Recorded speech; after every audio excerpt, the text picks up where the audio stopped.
Welcome back to Hyrule Happiness, ladies and gentlemen. We are taking on our first main quest, which is follow the Sheika Slate. I am sure by now that you have seen that glowing dot on your Sheika Slate. So let's go ahead and get to it. Now, you're here with the old man. If you haven't talked to him already, go ahead and talk to him. He's going to give you a lot of information. Once you're done with that, you want to start baking some apples. So you just grab an apple, throw it in the fire.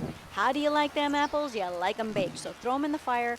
Once they say baked apple, go ahead and collect it. If you don't collect it in time and it stays too long, they sort of disintegrate, just like that one did.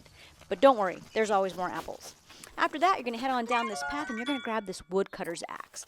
See that other apple tree?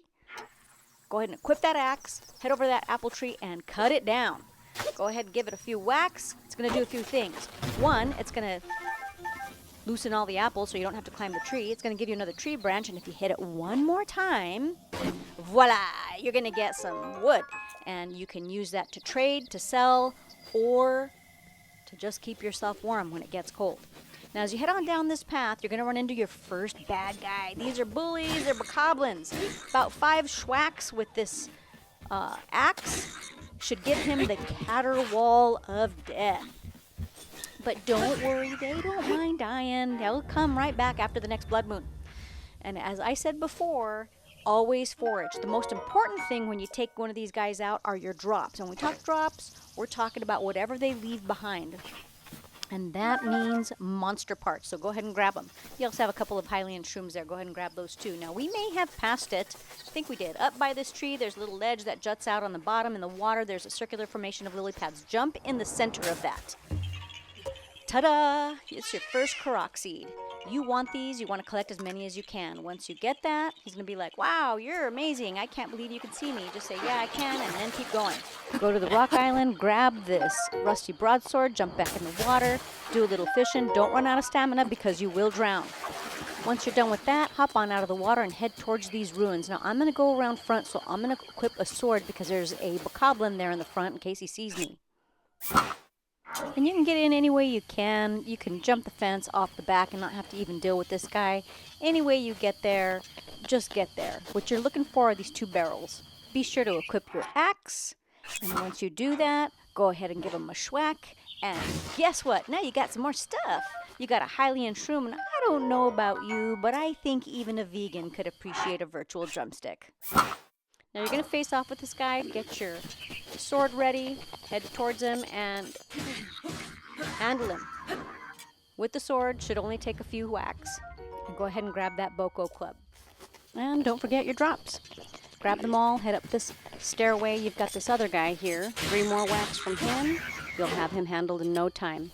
The whole reason you're coming up here is to get to this treasure chest. Inside are some Hylian trousers. Now, these numbers that are going to show up, it's saying that you have a protection level of 1, and with the Hylian trousers, you're going to a 3. And that's better, so go ahead and equip them. Don't be like me. I ran off without putting them on. And once you got them on, let's head on out of these ruins. You're going to head down this hill, and if you look over to your right, you're going to see this building with a boulder on top of it. We're heading there, but on the other side of that.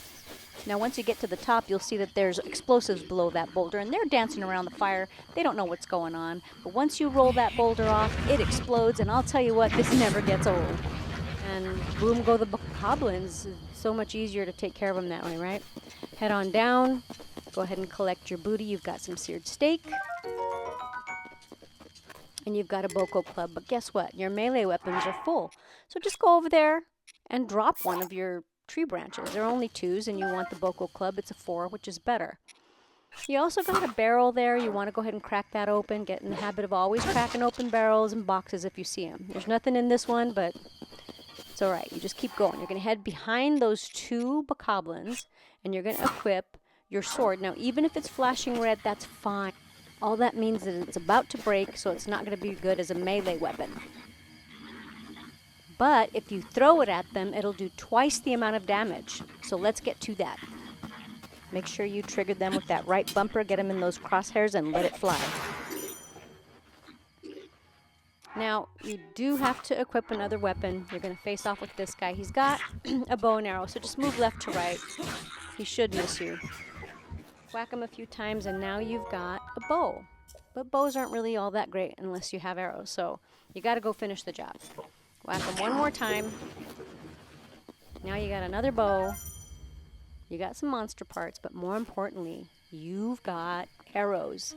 And that's going to come in handy taking out the next Bokoblin, which is just over the hill. And he's guarding that little entryway where you need to go. So just make sure his head is in the crosshairs. That performs a critical hit, twice the amount of damage. What he leaves behind are arrows, monster parts, a traveler sword, and a Boko shield, which is nice. It's nice to finally have a shield, right? So grab the stuff. There's some shallow little ponds. Sometimes you can find some frogs back there that come in handy making elixirs. If not, crouch down. You can get some summerwing butterflies. There's a pond. Do a little fishing. Once you're done with all that, come on out. Curve to the left. Interact with the pedestal. This is where you've been trying to get to. It's going to give you some instruction. Follow its instruction and hold on to your hat. Players young and old, it is a very exciting cutscene. Now once it's over, it's going to give you the little blue drop of magical juice that's going to open up the map on your Sheika Slate. And that is complete. If that isn't Hyrule happiness, I don't know what is. Next up, we've got the Isolated Plateau and the Oman Ao Shrine. This is Charlie and Hyrule, signing off.